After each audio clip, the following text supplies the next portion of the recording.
Nakitaan ng maraming paglabag ng Department of Transportation ng kumpanyang Allison Shipping Lines na nagmamayari ng lumubog na MV Tricia Kirstine 3 sa Basilan, Kamakailan. Ayon kay Transportation Secretary Banoy Lopez, lumalabas sa kanilang interim at partial report na nagkaroon ng overcapacity o overloading ang barko.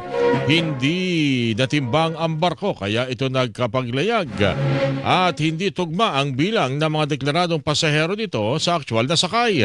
Paliwanag pa ni Lopez, meron ng safety violations pre-departure ang barko pero nabigyan pa rin ito ng seaworthiness certificate. Dahil dito, papapanagutin din ng third-party provider sa barko na Orient Shipping Corporation. Samantala, sinabi ni Lopez na 8 marina personnel at 6 na Coast Guard personnel sa Region 9 ang sinibak na sa pwesto at inilagay sa preventive suspension.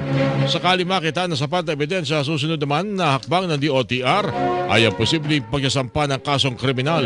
Nabatid na umabot na sa 51 ang bilang ng mga nasawi sa lumubog na barko noong January 26.